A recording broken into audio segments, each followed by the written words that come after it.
নমস্কার বন্ধুরা, আমি চুমকি। আমার সিম্পল গার্ডেন উইথ চুমকি চ্যানেলে সবাইকে স্বাগত জানাই। আশা করি সবাই খুব ভালো আছেন আর আমিও ভালো আছি।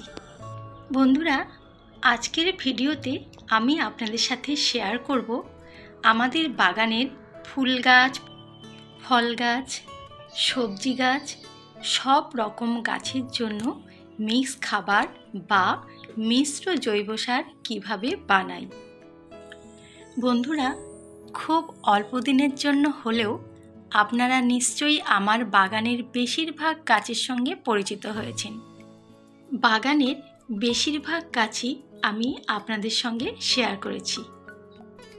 বাগানের সেই সব গাছকে প্রতিস্থাপন করার সময় যে নতুন করে মাটি তৈরি করতে হয়, তাতে মিক্স খাবার দিয়ে তারপর মাটি তৈরি করা হয়।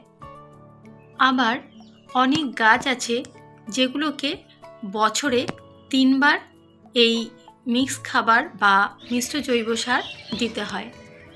তো সেই মিক্স খাবার বা মিশ্র জৈব সারটা আমরা কিভাবে বানাই, যে মিক্স খাবার দিয়ে গাছগুলি ফুলে ফলে ভরে যায়।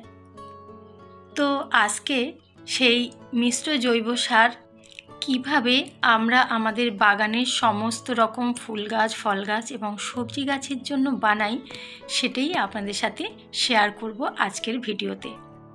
আপনারা ভিডিওটি শেষ পর্যন্ত দেখুন। ভিডিওটি ভালো লাগলে অবশ্যই একটি লাইক দেবেন আর বেশি বেশি করে শেয়ারও করে দেবেন। বন্ধুরা, আপনারা যারা আমার চ্যানেলে নতুন এসেছেন অবশ্যই চ্যানেলটিকে সাবস্ক্রাইব করে দেবেন এবং গার্ডেন সম্পর্কিত সমস্ত ভিডিওগুলি পেতে পাশে থাকা বেল আইকনে ক্লিক করে অল অপশনটি অবশ্যই সিলেক্ট করে রাখবেন, যাতে ভিডিও আপলোড করলেই তার সঙ্গে সঙ্গে আপনাদের কাছে পৌঁছে যায়। দেখুন, প্রথমেই এখানে আমরা নিয়েছি 25% হাড় গুঁড়ো, 25% শিং চাঁচা, 25% নিমখোল এবং 25% সরিষার খোলের গুঁড়ো। এবার দেখুন, এখানে আমরা যে 25% করে হাড় গুঁড়ো, শিং চাঁচা, নিমখোল, সরিষার খোল নিয়েছি, এই 4 ভাগে সমপরিমাণ নিয়েছি 1 বছরের পুরানো গোবর সার। এটি আমাদের বাড়িরই তৈরি পুরানো গোবর সার।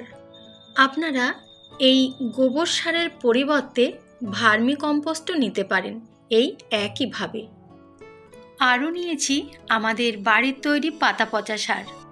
এটি আমরা মিশ্র জৈব সার তৈরির সময় দিই। আপনারা এই গোবর সার, ভার্মি কম্পোস্ট বা পাতা পচা সারের যে কোনো একটিই কিন্তু নিতে পারেন, কোনো অসুবিধা হবে না।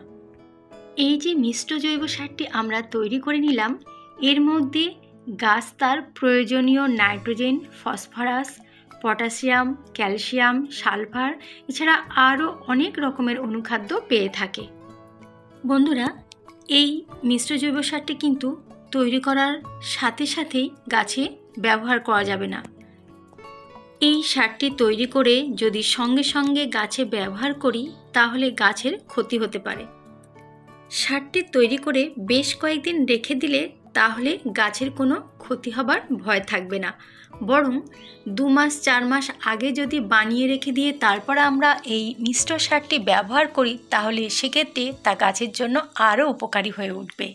তো সেই জন্যে আমরা এই সারটিকে ভালোভাবে তৈরি করে নিয়ে একটা কোনো বড় পাত্রে রেখে ঢাকনা চাপা দিয়ে রেখে দিই এবং যখন গাছে এই মিশ্র জৈব সার দেওয়ার প্রয়োজন হয় তখন আমরা এই আগে থেকে তৈরি করে রাখা মিশ্র জৈব সারটি গাছে ব্যবহার করে থাকি। এবং গাছ প্রতিস্থাপনের সময়ও যখন আমরা নতুন করে মাটি তৈরি করি তখনও আগে থেকে তৈরি করা এই মিশ্র জৈব সারটি আমরা ব্যবহার করে থাকি। তবে বন্ধুরা, এই মিশ্র জৈব সারে কিন্তু পটাশের পরিমাণ কম থাকে, তাই তার জন্য যখন আমরা এই মিশ্র সারটি গাছে ব্যবহার করব তখন এই সালফেট অফ পটাশ বা সুফলা এরকম কিছু গাছের খাবার মিশিয়ে ব্যবহার করলে তা আরও বেশি উপকারী হয়ে উঠবে সব গাছের জন্যই। তো বন্ধুরা, এই ছিল আজকে আমার বাগানের সব রকম গাছের জন্য মিশ্র খাবার বা মিষ্ট জৈব সার তৈরি ও তার ব্যবহারের নিয়ম। আশা করি ভিডিওটি আপনাদের ভালো লাগবে এবং অনেক উপকারে আসবে।